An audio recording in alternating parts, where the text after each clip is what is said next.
Good day, everyone. My name is Thalia with student number 101. I'm from English Department of Udayana University.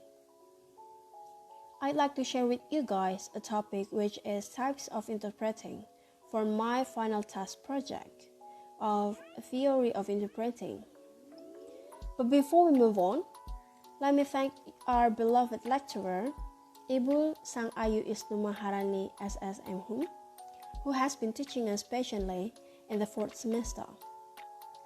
For a warm-up, let's start with a simple question. Why learning theory of interpreting is important?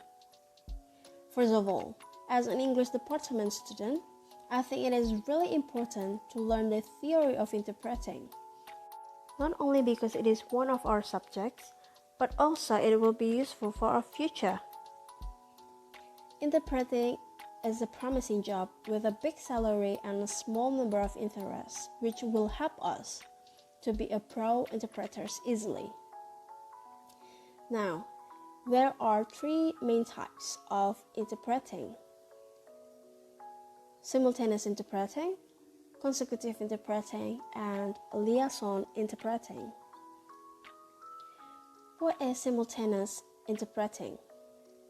In simultaneous interpreting, the interpreter has to translate what was said within the time allowed by the speaker's space without changing the natural flow of the speech.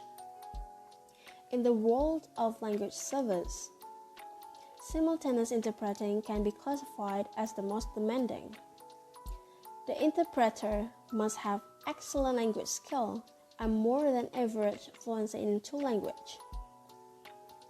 The second one, what is consecutive interpreting?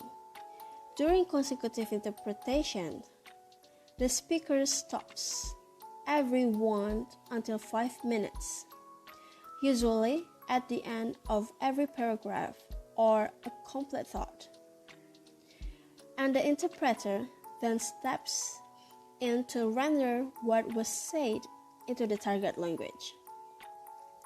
Consecutive interpretation differs from liaison interpreting only in the length of the fragments to be translated. In consecutive interpreting, the speaker may speak without interruption even for 5 minutes. The last but not least, what is liaison interpreting? Liaison interpreting is the most informal form of interpreting, typically used during visits of a delegation or a small business meeting. The interpreter accompanies the group or delegation on visits and interprets whenever required. For business negotiations, the interpreter sits at the table with the negotiating parties. Different techniques are used depending on the situation.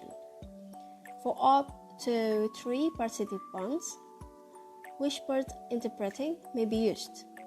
For larger meeting, consecutive interpretation will be chosen. And here are my references and sources.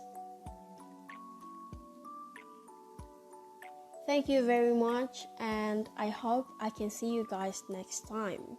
Please stay healthy and stay safe out there. Goodbye.